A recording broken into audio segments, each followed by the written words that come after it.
Hey, what's up? This is Chosen. Hope you're having a fantastic day. And in this video, we are going to get the Void Legendary tier list updated. It's been maybe a couple months since I looked at this in detail, and the landscape of Raid is obviously changing a little bit. And the big reason is going to be the live arena. So we'll take a look at how that will affect some of the ratings, and as the game shifts, I will always try to revisit these topics and keep things as accurate as possible. And as always with tier lists, it's just my opinion, it's just for entertainment, and you are welcome to argue down below and let me know where you agree and disagree. I enjoy hearing other perspectives as well, so I can learn from those and make more accurate videos in the future. But anyway, let's get into it.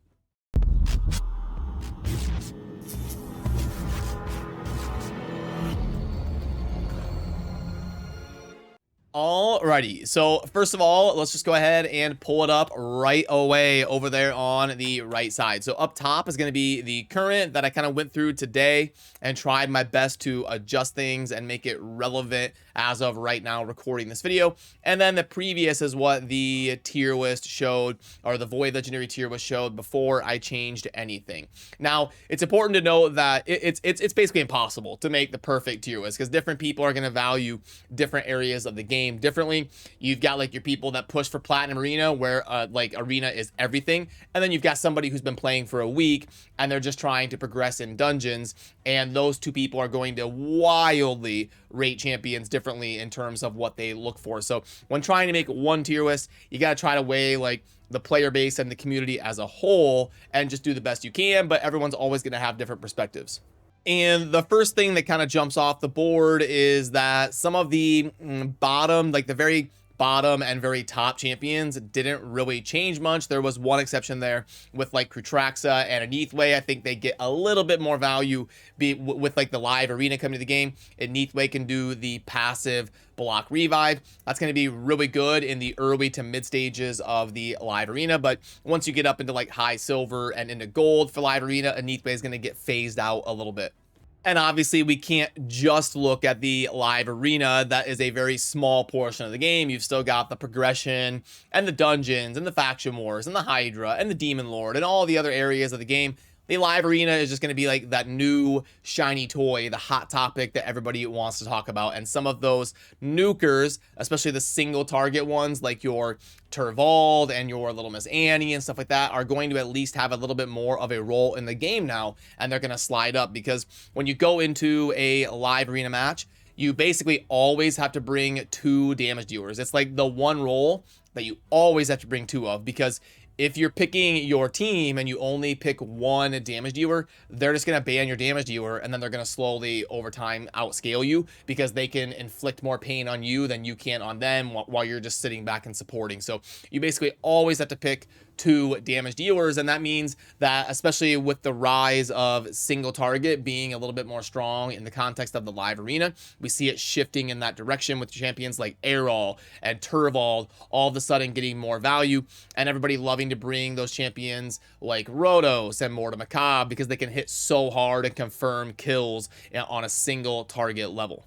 And that's why when you look at the chart, you see Turvald, Krutraxa, Little Miss Annie, and Aneathway sliding up the board a little bit, but they're not going to be going up to like the top 10 or anything because you still have to weigh the other areas of the game. And then Gjorgid going up a little bit, a few spots, because Gjorgid is just so insane. He's not going to be the best progression champion, but he is just such a ridiculous damage dealer that I needed to get him up on that top row. And then obviously the other ones staying kind of put in terms of the best overall, just in general, Void legendaries in the game. But other than that, not a whole lot of changes up in the top 20. Most of the changes happening in that 20 to 50 area, just kind of shifting some champions around. Ramantu and Solus going down a little bit there in the middle tier. The Polymorph Blessing has absolutely devastated Ramantu's value in PvP. He does a lot of that buff strip and kind of affecting the enemy team. And now that is going to be a massive problem when you get up into like high silver and into gold, where you start facing those 2, 3, 4-star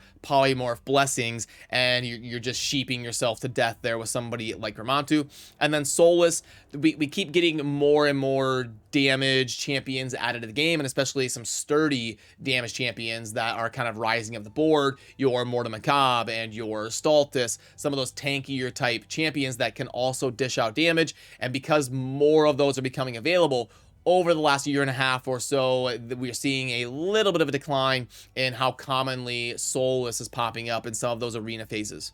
And then also in the 31 to 40 tier, we are seeing that Hegemon just, I mean, every iteration of a tier list, Hegemon just keeps going down and down and down. It's because he's not that great of like a progression champion. You're not going to use him somewhere like the Hydra or the Demon Lord. So it's like, if he's not meta in PvP, as a Void Legendary, he's not going to have a ton of value. He's going to keep kind of shifting down into that tier where he's super niche and he's just an under 1-win champion in the overall scope of the game. So that's a champion that used to be up in that very tip-top tier. He was amazing in the speed meta because he always goes first. He locks him out. GG, you win. But now as the meta shifts towards a more tanky, more support, more revive, more long battle, Hegemon just gets outscaled and he isn't able to really compete in that meta. But it's not like he's dropping down to the bottom. I mean, he is still very good, very effective in the early and mid game. It's just eventually he gets kind of phased out, and because, you know, a Void Legendary that's going to get to the point where they eventually basically get completely phased out in your account, that isn't a Legendary that you want up in the top 20, top 25 or so. And it's also a little bit crazy to see where Sir Nick falls, because, I mean, this is a guy, you know, from my perspective, I remember back in the day when I started playing, and Sir Nick was like one of the best champions in the game. He was, you know, if you're not familiar with back in the day with Raid, he was basically a gift from Plarium for the players that participated in the beta. They did a fusion for Sir Nicholas, and it was super easy. It was like uncommon champions to fuse Sir Nicholas. So it was mostly them testing out the fuse mechanic and allowing people to get a pretty strong progression Void Legendary onto their account if they were willing to go forward with being active in the beta and completing the fusion. And he's still really good in that role. He's still a really, really good progression champion. He's just kind of getting phased out by kits that are coming out in the game that are better than what he kind of brings to the table, even though he is still decent in that capacity. Other than that, not a whole lot that's jumping out the board. I think Tormund is having a little bit of a similar fate to Hegemon, where as the game gets more and more defensive, more and more tanky, that the champions who were just hard countering that speed meta, like Hegemon and Tormund, are starting to just tumble down the board a little bit every single iteration of tier list. But I think personally, maybe I'm crazy, maybe you disagree with me, I think Tormund is a little bit better than Hegemon, though. I just kind of get more utility out of him, I think, but I know there's some people that would probably rather have a Hegemon.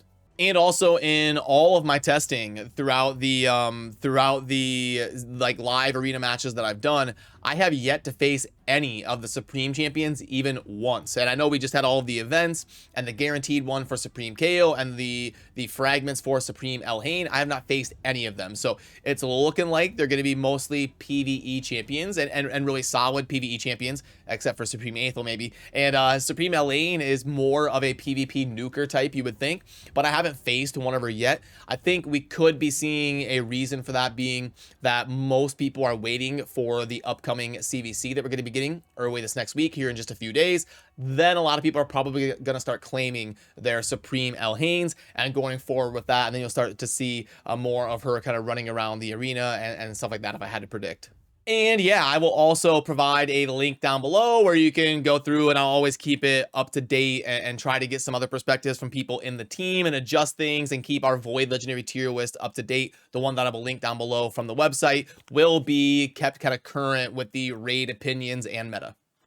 So there we have it with my updated Void Legendaries tier list. And like I said earlier in the intro, definitely would love to hear down below in the comments section where you agree and where you disagree so that I can hear your perspectives as well. And remember to subscribe on your way out if you enjoy daily Raid Shadow Legends content. I will see you tomorrow with the weekly Monday morning kickoff video to get you caught up for the week. We've got the Fusion Champion that is going to be coming starting on Thursday, the speed booster with that crazy passive that gives him like 100 speed. That'll be happening this week, and there will be a lot to stay current on as we head into the upcoming stuff. Live arena beta, hopefully that wrapping up and coming to the live game here pretty soon. So yep, I will keep you in the loop here on the channel. I appreciate all of you. Thanks for watching. Have a good rest of your day. Peace.